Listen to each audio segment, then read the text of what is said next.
1150. The Adventures of Sherlock Holmes by Sir Arthur Conan Doyle. Adventure 4. The Boscombe Valley Mystery.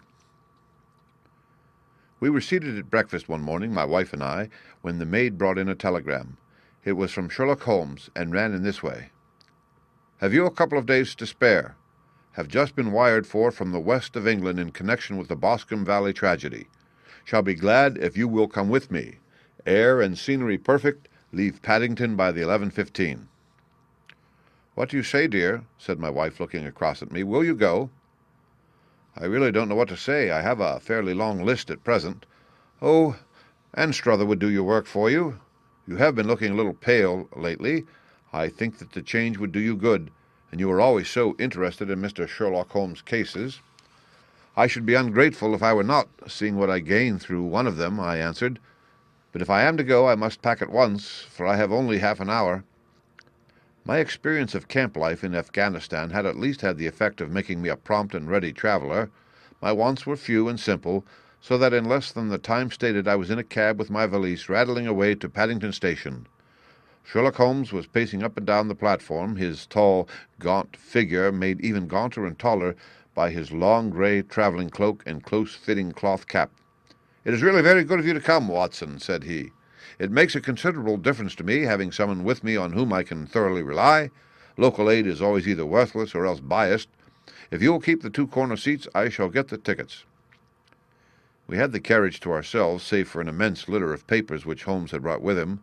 Among these he rummaged and read, with intervals of note-taking and of meditation, until we were past Reading. Then he suddenly rolled them all into a gigantic ball and tossed them up onto the rack. "Have you heard anything of the case?" he asked. "Not a word. Have not seen a paper for some days. The London press has not had very full accounts. I have just been looking through all the recent papers in order to master the particulars. It seems, from what I gather, to be one of those simple cases which are so extremely difficult." That sounds a little paradoxical, but it is profoundly true. Singularity is almost invariably a clue. The more featureless and commonplace a crime is, the more difficult it is to bring it home. In this case, however, they have established a very serious case against the son of the murdered man. It is a murder, then? Well, it is conjectured to be so. I shall take nothing for granted until I have the opportunity of looking personally into it. I will explain the state of things to you as far as I have been able to understand it in a very few words. Boscombe Valley is in a country district not very far from Ross in Herefordshire. The largest landed proprietor in that part is a Mr. John Turner, who made his money in Australia and returned some years ago to the old country. One of the farms which he held, that of Hatherley, was let to Mr. Charles McCarthy, who was also an ex-Australian. The men had known each other in the colonies, so that it was not unnatural that when they came to settle down they should do so as near each other as possible. Turner was apparently the richer man, so McCarthy became his tenant, but still remained, it seems, upon terms of perfect equality, as they were frequently together. McCarthy had one son, a lad of 18, and Turner had an only daughter of the same age, but neither of them had wives living. They appeared to have avoided the society of the neighbouring English families, and to have led retired lives, though both the McCarthys were fond of sport and were frequently seen at the race meetings of the neighbourhood. McCarthy kept two servants, a man and a girl. Turner had a considerable household, some half-dozen at the least. That is as much as I have been able to gather about the families. Now for the facts. On June 3rd, that is, on Monday last, Mr. McCarthy left his house at Hatherley about 3 in the afternoon and walked down to the Boscom Pool, which is a small lake formed by the spreading out of the stream which runs down the Boscombe Valley. He had been out with his serving man in the morning at Ross, and he had told the man that he must hurry, as he had an appointment of importance to keep at 3. From that appointment he never came back alive. From Hatherley farmhouse to the Boscom Pool is a quarter of a mile, and 2 people saw him as he passed over this ground. One was an old woman whose name is not mentioned, and the other was William Crowder, a gamekeeper in the employ of Mr. Turner. Both these witnesses deposed that Mr. McCarthy was walking alone. The gamekeeper adds that within a few minutes of his seeing Mr. McCarthy pass, he had seen his son, Mr. James McCarthy, going the same way with a gun under his arm. To the best of his belief, the father was actually in sight at the time, and the son was following him. He thought no more of the matter until he heard in the evening of the tragedy that had occurred. The 2 McCarthys were seen after the time when William Crowder, the gamekeeper, lost sight of them. The Boscom Pool is a thickly wooded ground, with just a fringe of grass and of reeds round the edge. A girl of 14, Patience Moran, who is the daughter of the lodge-keeper of the Boscombe Valley estate, was in one of the woods picking flowers. She states that while she was there, she saw at the border of the wood and close by the lake Mr. McCarthy and his son, and that they appeared to be having a violent quarrel. She heard Mr. McCarthy the elder using very strong language to his son, and she saw the latter raise up his hand as if to strike his father. She was so frightened by their violence that she ran away and told her mother when she reached home that she had left the two McCarthys quarreling near Boscom Pool, and that she was afraid that they were going to fight. She had hardly said the words when young Mr. McCarthy came running up to the lodge to say that he had found his father dead in the wood and to ask for the help of the lodge-keeper. He was much excited, without either his gun or his hat, and his right hand and sleeve were observed to be stained with fresh blood. On following him, they found the dead body stretched out upon the grass beside the pool. The head had been beaten in by repeated blows of some heavy and blunt weapon. Their injuries were such as might very well have been inflicted by the butt end of his son's gun, which was found lying on the grass within a few paces of the body. Under these circumstances, the young man was instantly arrested, and a verdict of wilful murder having been returned at the inquest on Tuesday, he was on Wednesday brought before the magistrates at Ross, who have referred the case to the next assizes. Those are the main facts of the case as they came out before the coroner and the police court. I could hardly imagine a more damning case, I remarked. If ever circumstantial evidence pointed to a criminal, it does so here. Circumstantial evidence is a very tricky thing, answered Holmes thoughtfully. It may seem to point very straight to one thing, but if you shift your own point of view a little, you may find it pointing in an equally uncompromising manner to something entirely different. It must be confessed, however, that the case looks exceedingly grave against the young man, and it is very possible that he is indeed the culprit. There are several people in the neighborhood, however, and among them Miss Turner, the daughter of the neighboring landowner, who believe in his innocence, and who have retained Lestrade, whom you may recollect in connection with the study in scarlet, to work out the case in his interest. Lestrade, being rather puzzled, has referred the case to me, and hence it is that two middle-aged gentlemen are flying westward at 50 miles an hour instead of quietly digesting their breakfasts at home. I am afraid, said I, that the facts are so obvious that you will find little credit to be gained out of this case. There's nothing more deceptive than an obvious fact, he answered, laughing. Besides, we may chance to hit upon some other obvious facts which may have been by no means obvious to Mr. Lestrade. You know me too well to think that I am boasting when I say that I shall either confirm or destroy his theory by means which he is quite incapable of employing or even of understanding. To take the first example to hand, I very clearly perceive that in your bedroom the window is upon the right-hand side, and yet I question whether Mr. Lestrade would have noted even so self-evident a thing as that. How on earth? My dear fellow, I know you well. I know the military neatness which characterizes you. You shave every morning, and in this season you shave by the sunlight. But since your shaving is less and less complete as we get farther back on the left side, until it becomes positively slovenly as we get round the angle of the jaw, it is surely very clear that that side is less illuminated than the other. I cannot imagine a man of your habits looking at himself in an equal light and being satisfied with such a result. I only quote this as a trivial example of observation and inference. Therein lies my métier, and it is just possible that it may be of some service in the investigation which lies before us. There are one or two minor points which were brought out in the inquest and which are worth considering. What are they? It appears that his arrest did not take place at once, but after the return to Hatherley Farm. On the inspector of constabulary informing him that he was a prisoner, he remarked that he was not surprised to hear it, and that it was no more than his deserts. This observation of his had the natural effect of removing any traces of doubt which might have remained in the minds of the coroner's jury. It was a confession, I ejaculated. No, for it was followed by a protestation of innocence. Coming on top of such a damning series of events, it was at least a most suspicious remark. On the contrary, said Holmes, it is the brightest rift which I can at present see in the clouds. However innocent he might be, he could not be such an absolute imbecile as to not see that the circumstances were very black against him. Had he appeared surprised at his own arrest or feigned indignation at it, I should have looked upon it as highly suspicious, because such surprise or anger would not be natural under the circumstances, and yet might appear to be the best policy to a scheming man. His frank acceptance of the situation marks him as either an innocent man or else as a man of considerable self-restraint and firmness. As to his remark about his deserts, It was also not unnatural if you consider that he stood beside the dead body of his father, and that there is no doubt that he had that very day so far forgotten his filial duty as to bandy words with him, and even, according to the little girl whose evidence is so important, to raise his hand as if to strike him. This self-reproach and contrition which are displayed in this remark appeared to me to be the signs of a healthy mind rather than of a guilty one. I shook my head. Many men have been hanged on far less slighter evidence, I remarked. So they have, and many men have been wrongfully hanged. What is the young man's own account of the matter? It is, I am afraid, not very encouraging to his supporters, though there are one or two points in it which are suggestive. You will find it here, and may read it for yourself. He picked out from his bundle a copy of the local Herefordshire paper, and having turned down the sheet, he pointed out the paragraph in which the unfortunate young man had given his own statement of what had occurred. I settled myself down in the corner of the carriage and read it very carefully. It ran in this way. Mr. James McCarthy, the only son of the deceased, was then called and gave evidence as follows. I had been away from home for 3 days at Bristol, and had only just returned upon the morning of last Monday, the 3rd. My father was absent from home at the time of my arrival, and I was informed by the maid that he had driven over to Ross with John Cobb, the groom. Shortly after my return, I heard the wheels of his trap in the yard, and, looking out of my window, I saw him get out and walk rapidly out of the yard, though I was not aware in which direction he was going.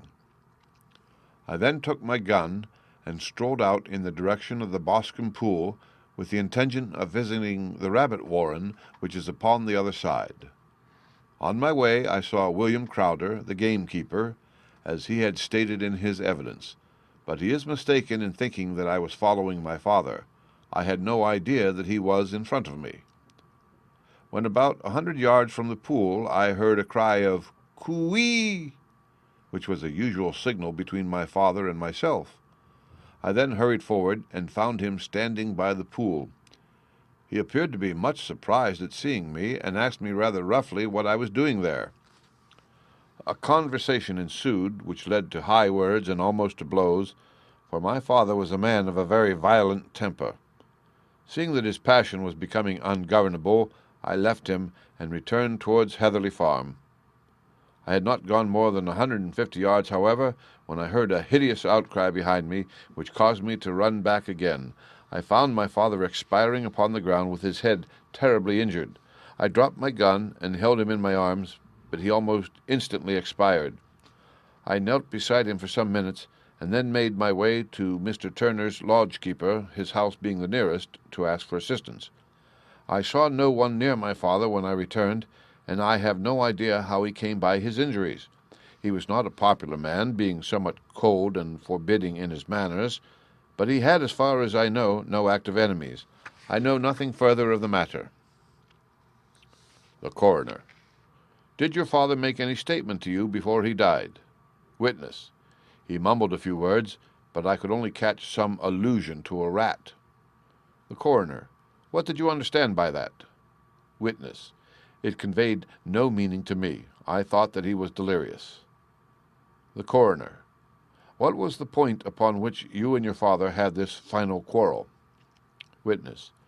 I should prefer not to answer. The Coroner. I am afraid that I must press it. Witness. It is really impossible for me to tell you. I can assure you that it has nothing to do with the sad tragedy which followed. The Coroner. That is for the court to decide. I need not point out to you that your refusal to answer will prejudice your case considerably in any future proceedings which may arise. Witness. I must still refuse. The Coroner. I understand that the cry of "Coo-ee" was a common signal between you and your father. Witness. It was. The Coroner. How was it, then, that he uttered it before he saw you, and before he even knew that you had returned from Bristol? Witness, with considerable confusion.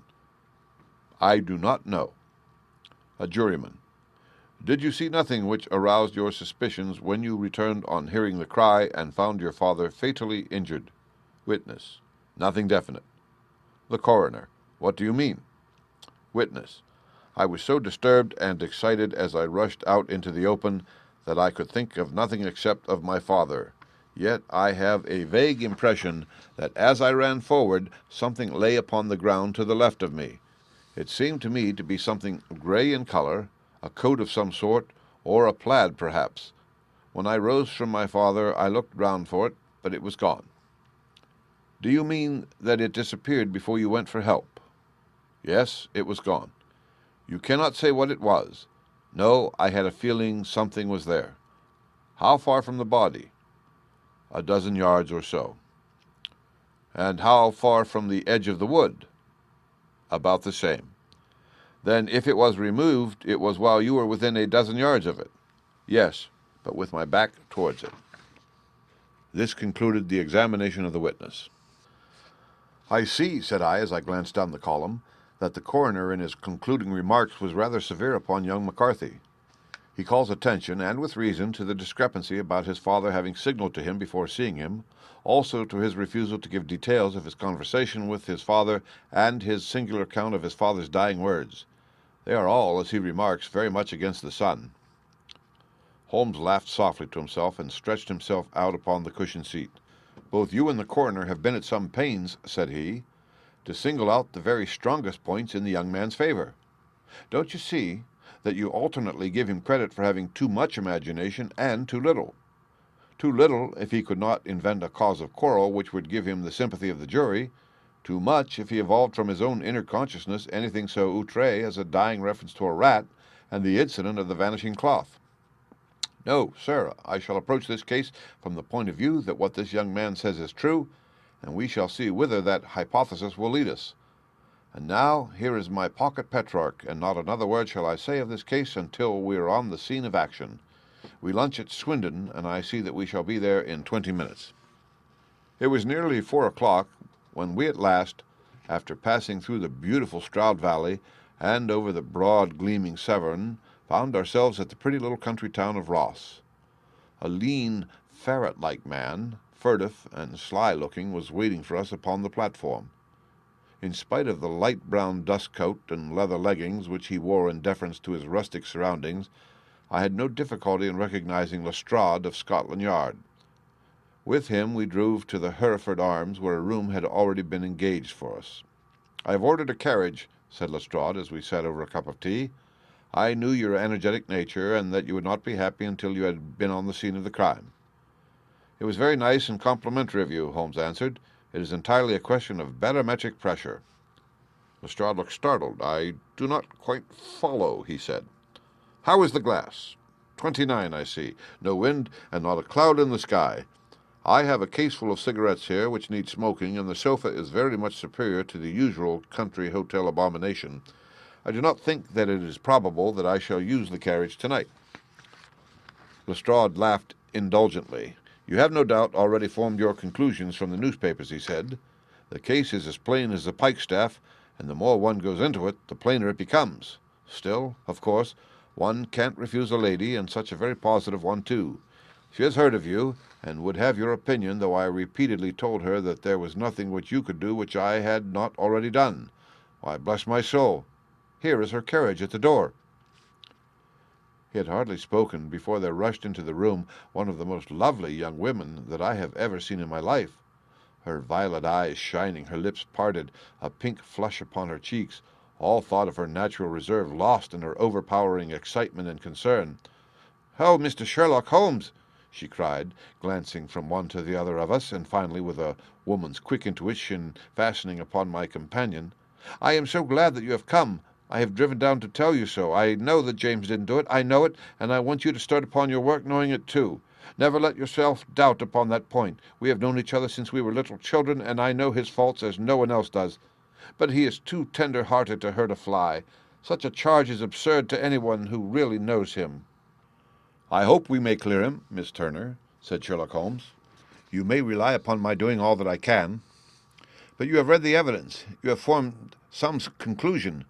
Do you not see some loophole, some flaw? Do you not yourself think that he is innocent?" "I think that it is very probable." "There now," she cried, throwing back her head and looking defiantly at Lestrade. "You hear, he gives me hopes." Lestrade shrugged his shoulders. "I am afraid that my colleague has been a little quick in forming his conclusions," he said. "But he is right. Oh, I know that he is right. James never did it. And about his quarrel with his father, I am sure that the reason why he would not speak about it to the coroner was because I was concerned in it." "In what way?" asked Holmes. "It is no time for me to hide anything. James and his father had many disagreements about me. Mr. McCarthy was very anxious that there should be a marriage between us. James and I have always loved each other as brother and sister, but of course he is young and has seen very little of life yet, and, well, he naturally did not wish to do anything like that yet, so there were quarrels, and this, I am sure, was one of them." "And your father?" asked Holmes. "Was he in favor of such a union?" "No. He was averse to it also. No one but Mr. McCarthy was in favor of it." A quick blush passed over her fresh young face as Holmes shot one of his keen, questioning glances at her. "Thank you for this information," said he. "May I see your father if I call tomorrow?" "I am afraid the doctor won't allow it." "The doctor?" "Yes. Have you not heard? Poor father has never been strong for years back, but this has broken him down completely. He has taken to his bed, and Dr. Willows says that he is a wreck and that his nervous system is shattered. Mr. McCarthy was the only man alive who had known Dad in the old days in Victoria." "Ha! In Victoria. That is important." "Yes, at the mines. Quite so. At the gold mines, where, as I understand, Mr. Turner made his money." "Yes, certainly. Thank you, Miss Turner. You have been of material assistance to me." "You will tell me if you have any news tomorrow? No doubt you will go to the prison to see James. Oh, if you do, Mr. Holmes, do tell him that I know him to be innocent." "I will, Miss Turner." "I must go home now, for Dad is very ill, and he misses me so if I leave him. Good-bye, and God help you in your undertaking." She hurried from the room as impulsively as she had entered, and we heard the wheels of her carriage rattle off down the street. "I am ashamed of you, Holmes," said Lestrade with dignity after a few minutes' silence. "Why should you raise up hopes which you are bound to disappoint? I am not over-tender of heart, but I call it cruel." "I think that I see my way to clearing James McCarthy," said Holmes. "Have you an order to see him in prison?" "Yes, but only for you and me." "Then I shall reconsider my resolution about going out. We have still time to take a train to Hereford and see him tonight?" "Ample." "Then let us do so. Watson, I fear that you will find it very slow, but I shall only be away a couple of hours." I walked down to the station with them, and then wandered through the streets of the little town, finally returning to the hotel, where I lay upon the sofa and tried to interest myself in a yellow-backed novel. The puny plot of the story was so thin, however, when compared to the deep mystery through which we were groping, and I found my attention wander so continually from the action to the fact, that I at last flung it across the room and gave myself up entirely to a consideration of the events of the day. Supposing that this unhappy young man's story were absolutely true, then what hellish thing, what absolutely unforeseen and extraordinary calamity could have occurred between the time when he parted from his father and the moment when, drawn back by his screams, he rushed into the glade? It was something terrible and deadly. What could it be? Might not the nature of the injuries reveal something to my medical instincts? I rang the bell and called for the weekly county paper, which contained a verbatim account of the inquest. In the surgeon's deposition, it was stated that the posterior third of the left parietal bone and the left half of the occipital bone had been shattered by a heavy blow from a blunt weapon. I marked the spot upon my own head. Clearly such a blow must have been struck from behind. That was to some extent in favor of the accused, as when quarreling he was face to face with his father. Still, it did not go for very much, for the older man might have turned his back before the blow fell. Still, it might be worthwhile to call Holmes' attention to it. Then there was the peculiar dying reference to a rat. What could that mean? It could not be delirium. A man dying from a sudden blow does not commonly become delirious. No, it was more likely to be an attempt to explain how he met his fate. But what could it indicate? I cudgelled my brains to find some possible explanation. And then the incident of the grey cloth seen by young McCarthy. If that were true, the murderer must have dropped some part of his dress, presumably his overcoat, in his flight, and must have had the hardihood to return and carry it away at the instant when the son was kneeling with his back turned not a dozen paces off. What a tissue of mysteries and improbabilities the whole thing was! I did not wonder at Lestrade's opinion, and yet I had so much faith in Sherlock Holmes' insight that I could not lose hope as long as every fresh fact seemed to strengthen his conviction of young McCarthy's innocence. It was late before Sherlock Holmes returned. He came back alone, for Lestrade was staying in lodgings in the town. "The glass still keeps very high," he remarked as he sat down. "It is of importance that it should not rain before we are able to go over the ground. On the other hand, a man should be at his very best and keenest for such nice work as that, and I did not wish to do it when fagged by a long journey. I have seen young McCarthy." "And what did you learn from him?" "Nothing." "Couldn't he throw no light?" "None at all. I was inclined to think that at one time that he knew who had done it and was screening him or her, but I am convinced now that he is as puzzled as everyone else. He's not a very quick-witted youth, though comely to look at, and, I should think, sound at heart." "I cannot admire his taste," I remarked, "if it is indeed a fact that he was averse to a marriage with so charming a young lady as this Miss Turner." "Ah, thereby hangs a rather painful tale. This fellow is madly, insanely in love with her. But some 2 years ago, when he was only a lad, and before he really knew her, for she had been away 5 years at a boarding school, what does the idiot do but get into the clutches of a barmaid in Bristol and marry her at a registry office? No one knows a word of the matter, but you can imagine how maddening it must be to him to be upbraided for not doing what he would give his very eyes to do, but what he knows to be absolutely impossible. It was sheer frenzy of this sort which made him throw his hands up into the air when his father at their last interview was goading him on to propose to Miss Turner. On the other hand, he had no means of supporting himself and his father, who was by all accounts a very hard man, who would have thrown him over utterly had he known the truth. It was with his barmaid wife that he had spent the last 3 days in Bristol, and his father did not know where he was. Mark that point. It is of importance. Good has come out of evil, however, for the barmaid, finding from the papers that he is in serious trouble and likely to be hanged, has thrown him over utterly and has written to him to say that she has a husband already in the Bermuda dockyard, so that there is really no tie between them. I think that bit of news has consoled young McCarthy for all that he has suffered. But if he is innocent, who has done it?" "Ah, who? I would call your attention very particularly to 2 points. One is that the murdered man had an appointment with someone at the pool, and that the someone could not have been his son, for his son was away, and he did not know when he would return. The second is that the murdered man was heard to cry "Coo-ee!" before he knew that his son had returned. Those are the crucial points upon which the case depends. And now let us talk about George Meredith, if you please, and we shall leave all minor matters until tomorrow." There was no rain, as Holmes had foretold, and the morning broke bright and cloudless. At 9 o'clock Lestrade called for us with the carriage, and we set off for Hatherley Farm and the Boscom Pool. "There is serious news this morning," Lestrade observed. "It is said that Mr. Turner of the Hall is so ill that his life is despaired of." "An elderly man, I presume," said Holmes. "About 60, but his constitution has been shattered by his life abroad, and he has been in failing health for some time. This business has had a very bad effect upon him. He was an old friend of McCarthy's, and, I may add, a great benefactor to him, for I have learned that he gave him Hatherley Farm rent-free." "Indeed? That is interesting," said Holmes. "Oh, yes. In 100 other ways he has helped him. Everybody about here speaks of his kindness to him." "Really? Does it not strike you as a little singular that this McCarthy, who appears to have had little of his own and to have been under such obligations to Turner, should still talk of marrying his son to Turner's daughter, who is presumably heiress to the estate, and that in such a very cocksure manner, as if it were merely a case of a proposal and all else would follow? It is the more strange, since we know that Turner himself was averse to the idea. The daughter told us as much. Do you not deduce something from that?" "We have got to the deductions and the inferences," said Lestrade, winking at me. "I find it hard enough to tackle facts, Holmes, without flying away after theories and fancies." "You are right," said Holmes demurely. "You do find it very hard to tackle the facts."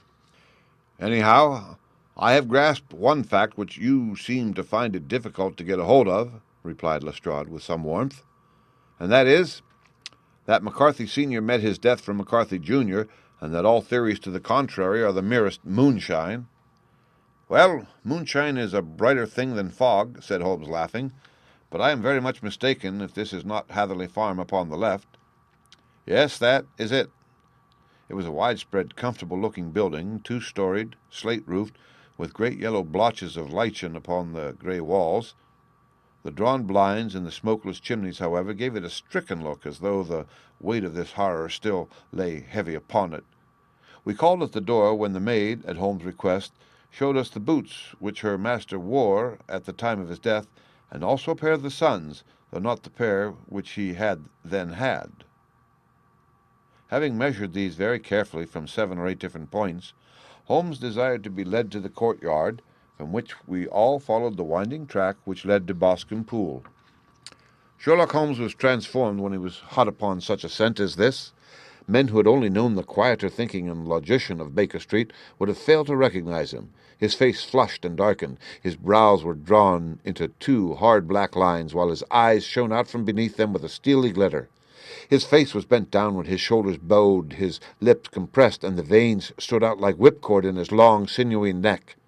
His nostrils seemed to dilate with a purely animal lust for the chase, and his mind was so absolutely concentrated upon the matter before him that a question or remark fell unheeded upon his ears, or, at the most, only provoked a quick, impatient snarl in reply. Swiftly and silently he made his way along the track, which ran through the meadows, and so, by way of the woods, to the Boscom Pool. It was damp, marshy ground, as is all that district, and there were marks of many feet, both upon the path and amid the short grass which bounded it on either side. Sometimes Holmes would hurry on, sometimes stop dead, and once he made quite a little detour into the meadow. Lestrade and I walked behind him, the detective indifferent and contemptuous, while I watched my friend with the interest which sprang from the conviction that every one of his actions was directed towards a definite end. The Boscom Pool, which is a little reed-girt sheet of water some 50 yards across, is situated at the boundary between the Hatherley farm and the private park of the wealthy Mr. Turner. Above the woods which lined it upon the farther side, we could see the red jutting pinnacles which marked the site of the rich landowner's dwelling. On the Hatherley side of the pool the woods grew very thick, and there was a narrow belt of sodden grass 20 paces across between the edge of the trees and the reeds which lined the lake. Lestrade showed us the exact spot at which the body had been found, and indeed so moist was the ground that I could plainly see the traces which had been left by the fall of the stricken man. To Holmes, as I could see by his eager face and peering eyes, very many other things were to be read upon the trampled grass. He ran round like a dog who was picking up a scent, and then turned upon my companion. "What did you go into the pool for?" he asked. "I fished about with a rake. I thought there might be some weapon or other trace. But how on earth—" "Oh, tut-tut, I have no time. That left foot of yours with its inward twist is all over the place. A mole could trace it, and there it vanishes among the reeds. Oh, how simple it would all have been had I been here before they came like a herd of buffalo and wallowed all over it. Here is where the party with the lodge-keeper came, and they have covered all tracks for 6 or 8 feet round the body. But here are 3 separate tracks of the same feet."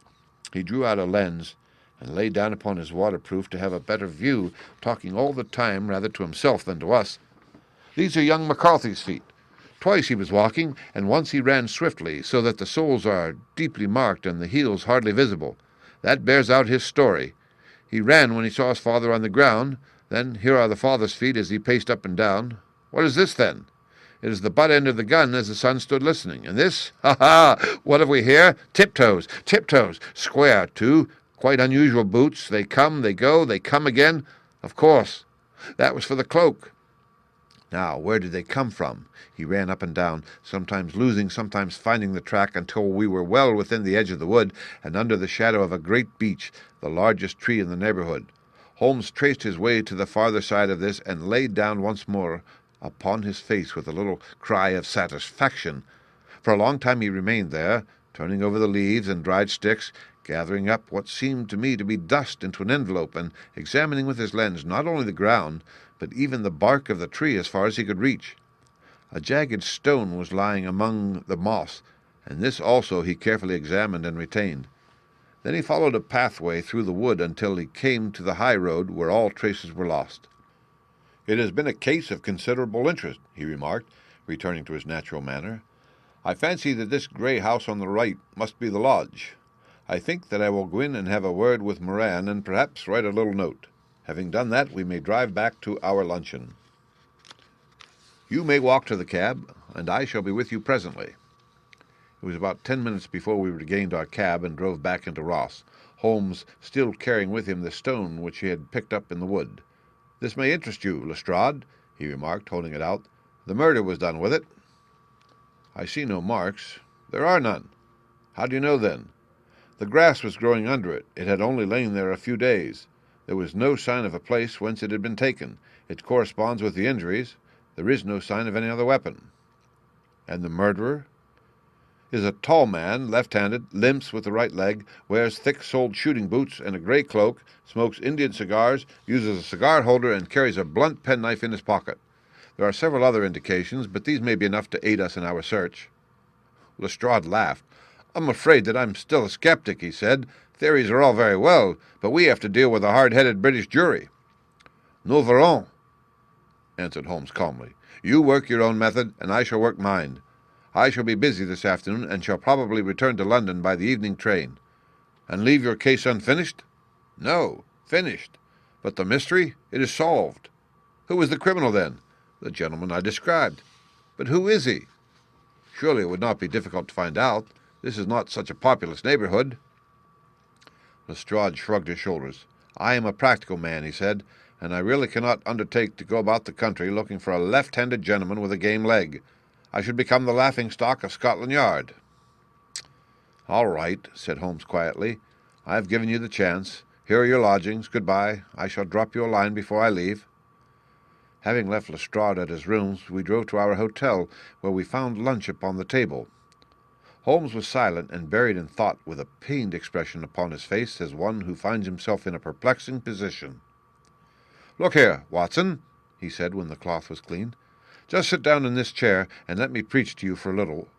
I don't know quite what to do, and I should value your advice. Light a cigar, and let me expound." "Pray, do so." "Well, now, in considering this case, there are 2 points about young McCarthy's narrative which struck us both instantly, although they impressed me in his favor and you against him. One was the fact that his father should, according to his account, cry "Coo-ee" before seeing him. The other was his singular dying reference to a rat. He mumbled several words, you understand, but that was all that caught the son's ears. Now, from this double point our research must commence, and we will begin it by presuming that what the lad says is absolutely true. What of this coo-ee, then? Well, obviously it could not have been meant for the son. The son, as far as he knew, was in Bristol.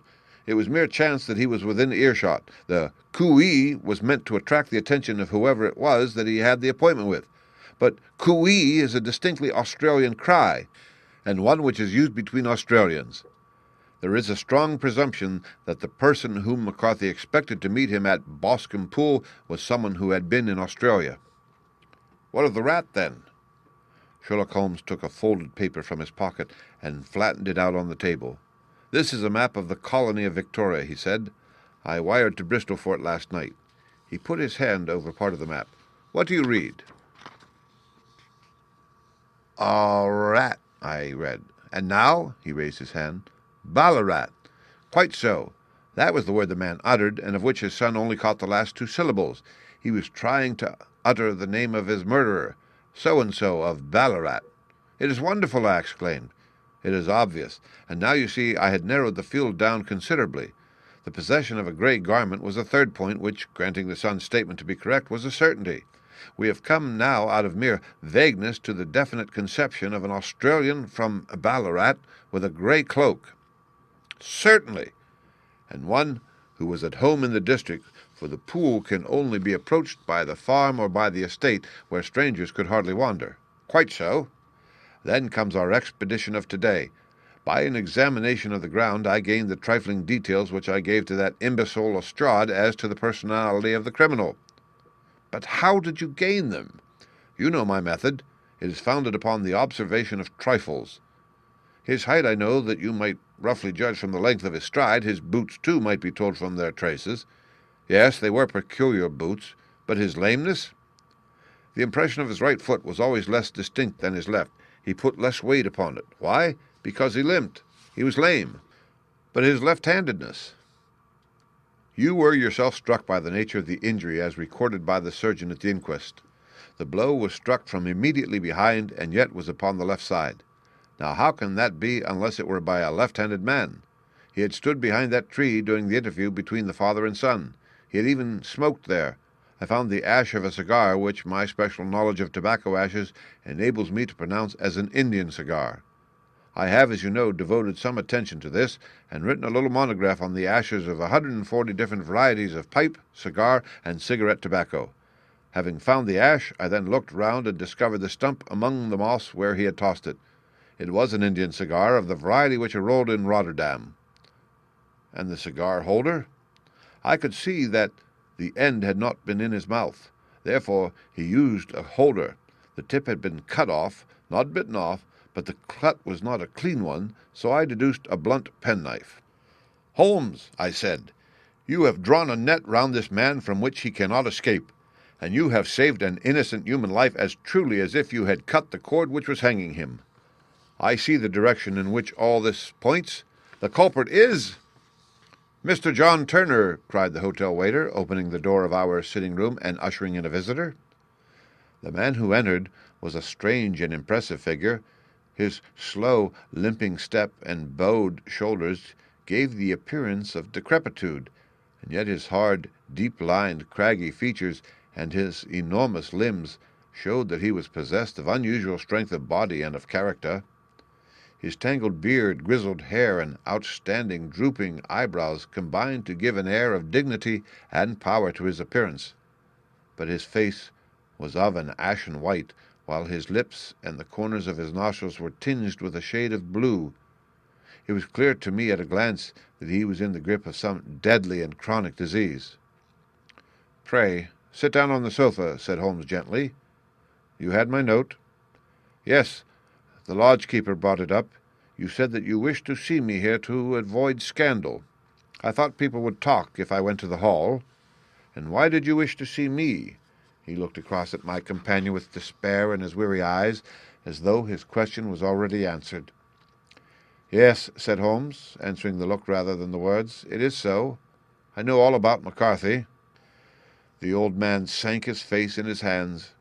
"God help me," he cried. "But I would not have let the young man come to harm. I give you my word that I would have spoken out if it went against him at the assizes." "I'm glad to hear you say so," said Holmes gravely. "I would have spoken now had it not been for my dear girl. It would break her heart. It will break her heart when she hears that I am arrested." "It may not come to that," said Holmes. "What?" "I am no official agent. I understand that it was your daughter who required my presence here, and I am acting in her interests. Young McCarthy must be got off, however." "I am a dying man," said old Turner. "I have had diabetes for years. My doctor says it is a question whether I shall live a month. Yet I would rather die under my own roof than in a jail." Holmes rose and sat down at the table with his pen in his hand and a bundle of paper before him. "Just tell us the truth," he said. "I shall jot down the facts. You will sign it, and Watson here can witness it. Then I could produce your confession at the last extremity to save young McCarthy. I promise you that I shall not use it unless it is absolutely needed." "It's as well," said the old man. "It's a question whether I shall live to the assizes, so it matters little to me. But I should wish to spare Alice the shock. And now I will make the thing clear to you. It has been a long time in the acting, but will not take me long to tell. You didn't know this dead man, McCarthy. He was a devil incarnate. I tell you that. God keep you out of the clutches of such a man as he. His grip has been upon me these 20 years, and he has blasted my life. I'll tell you first how I came to be in his power. It was in the early 60s at the diggings. I was a young chap then, hot-blooded and reckless, ready to turn my hand at anything. I got among bad companions, took to drink, had no luck with my claim, took to the bush, and, in a word, became what you would call over here a highway robber. There were 6 of us, and we had a wild, free life of it, sticking up a station from time to time, or stopping the wagons on the road to the diggings. Blackjack of Ballarat was the name I went under, and our party is still remembered in the colony as the Ballarat Gang. One day a gold convoy came down here from Ballarat to Melbourne, and we lay in wait for it and attacked it. There were 6 troopers and 6 of us, so it was a close thing, but we emptied 4 of their saddles at the first volley. 3 of our boys were killed, however, before we got the swag. I put my pistol to the head of the wagon driver, who was this very man McCarthy. I wish to the Lord that I had shot him then, but I spared him, though I saw his wicked little eyes fixed on my face as though to remember every feature. We got away with the gold, became wealthy men, and made our way over to England without being suspected. There I parted from my old pals and determined to settle down to a quiet and respectable life. I bought this estate, which chanced to be in the market, and I set myself to do a little good with my money. To make up for the way in which I had earned it, I married, and though my wife died young, she left me my dear little Alice. Even when she was just a baby, her wee hand seemed to lead me down the right path as nothing else had ever done. In a word, I turned over a new leaf and did my best to make up for the past. All was going well when McCarthy laid his grip upon me. I had gone up to town about an investment, and I met him in Regent Street with hardly a coat to his back or a boot to his foot. "Here we are, Jack," says he, touching me on the arm. "We'll be as good as a family to you. There's 2 of us, me and my son, and you can have the keeping of us. If you don't, it's a fine law-abiding country is England, and there's always a policeman within hail." Well, down they came to the West Country. There was no shaking them off, and there they have lived rent-free on my best land ever since. There was no rest for me, no peace, no forgetfulness. Turn where I would, there was his cunning, grinning face at my elbow. It grew worse as Alice grew up, for he soon saw I was more afraid of her knowing my past than of the police. Whatever he wanted he must have, and whatever it was I gave him without question, land, money, houses, until at last he asked a thing which I could not give. He asked for Alice. His son, you see, had grown up, and so had my girl, and as I was known to be in weak health, it seemed a fine stroke to him that his lad should step into the whole property. But there I was firm. I would not have his cursed stock mixed with mine. Not that I had any dislike to the lad, but his blood was in him, and that was enough. I stood firm. McCarthy threatened. I braved him to do his worst. We were to meet at the pool midway between our houses to talk it over. When I went down there I found him talking with his son, so I smoked a cigar and waited behind a tree until he should be alone. But as I listened to his talk, all that was black and bitter in me seemed to come uppermost. He was urging his son to marry my daughter, with as little regard for what she might think as if she were a slut from off the streets. It drove me mad to think that I and all that I held most dear should be in the power of such a man as this. Could I not snap the bond? I was already a dying and a desperate man. Though clear of mind and fairly strong of limb, I knew that my own fate was sealed. But my memory and my girl? Both could be saved if I could but silence that foul tongue. I did it, Mr. Holmes. I would do it again. Deeply as I have sinned, I have led a life of martyrdom to atone for it. But that my girl should be entangled in the same meshes which held me was more than I could suffer. I struck him down with no more compunction than if he had been some foul and venomous beast. His cry brought back his son, but I had gained the cover of the wood, though I was forced to go back to fetch the cloak which I had dropped in my flight. That is the true story, gentlemen, of all that has occurred. Well, it is not for me to judge you, said Holmes, as the old man signed the statement which had been drawn out. I pray that we may never be exposed to such a temptation. I pray not, sir. And what do you intend to do? In view of your health, nothing. You are yourself aware that you will soon have to answer for your deed at a higher court than the assizes. I will keep your confession, and if McCarthy is condemned, I shall be forced to use it. If not, it shall never be seen by mortal eye, and your secret, whether you be alive or dead, shall be safe with us. Farewell, then, said the old man solemnly. Your own deathbeds, when they come, will be the easier for the thought of the peace which you have given to mine. Tottering and shaking in all his giant frame, he stumbled slowly from the room. God help us, said Holmes after a long silence. Why does fate play such tricks with poor, helpless worms? I never hear of such a case as this that I do not think of Baxter's words and say, There, but for the grace of God, goes Sherlock Holmes. James McCarthy was acquitted at the assizes on the strength of a number of objections which had been drawn out by Holmes and submitted to the defending counsel. Old Turner lived for 7 months after our interview, but he is now dead, and there is every prospect that the son and daughter may come to live happily together in ignorance of the black cloud which rests upon their past. The End. Read by Rick Kirshner for Lit2Go on the web at fcit.usf.edu.